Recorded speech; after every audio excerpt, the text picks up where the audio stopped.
भारत कश्मीरियों को सजा देने के लिए रियासती दहशतगर्दी को सरकारी पॉलिसी के तौर पर इस्तेमाल कर रहा है। खास तौर पर मोदी के इक़्तिदार में आने के बाद से मक़बूजा जम्मू और कश्मीर में रियासती दहशतगर्दी में खतरनाक हद तक इजाफा रिकॉर्ड किया गया है। मोदी हुकूमत ने कश्मीरियों की जद्दोजहद आज़ादी को दबाने के लिए हर तरह का जबर इस्तेमाल किया और कश्मीरियों को अपने नाकाबिले तंसीख हक़ खुदरादियत का मुतालबा करने पर बदतरीन सियासी, सकाफती, इक़्तिसादी जारियत के साथ साथ मजहबी तासुब का भी निशाना बनाया। भारत की हिंदू तबाह हुकूमत ने मक़बूजा जम्मू कश्मीर में 5 अगस्त 2019 के बाद से अपनी रियासती दहशतगर्दी को तेज कर दिया है।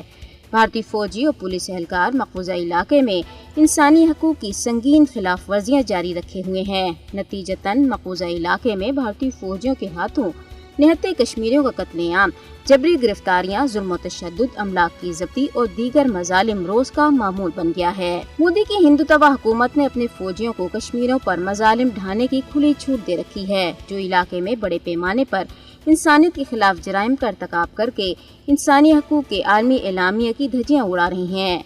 मक़बूजा जम्मू कश्मीर में 5 अगस्त 2019 में आर्टिकल 370 की मनसूखी के बाद से अब तक भारतीय फौजियों के हाथों 859 कश्मीरी शहीद हो चुके हैं, जबकि 22,490 से ज्यादा कश्मीरियों को गिरफ्तार किया गया और 2,399 से ज्यादा को तशद्दुद का निशाना बनाया गया। रियासती दहशतगर्दी के नतीजे में मक़बूजा इलाके के हालात संगीन रुख इख्तियार कर चुके हैं।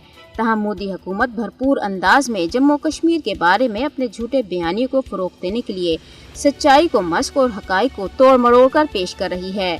फाशिस्ट मोदी हुकूमत मक़बूजा कश्मीर में हिंदू तबाह के एजेंडे को तेजी से आगे बढ़ा रही है। भारत फौजी ताकत के जरिए कश्मीरियों के जज्बे हुर्रियत को दबा नहीं सकता। अहले कश्मीर भारत की दहशतगर्दी से मुतासिर नहीं, वो अपने हक़ खुदरादियत के हसूल के लिए हर कुर्बानी देने के लिए तैयार हैं।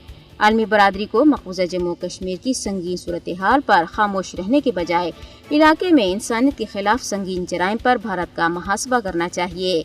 मक़बूजा जम्मू कश्मीर में बैनुल अक़वामी क़वानीन की सरीहन खिलाफ वर्जियों के लिए भारत को सज़ा मिलनी चाहिए।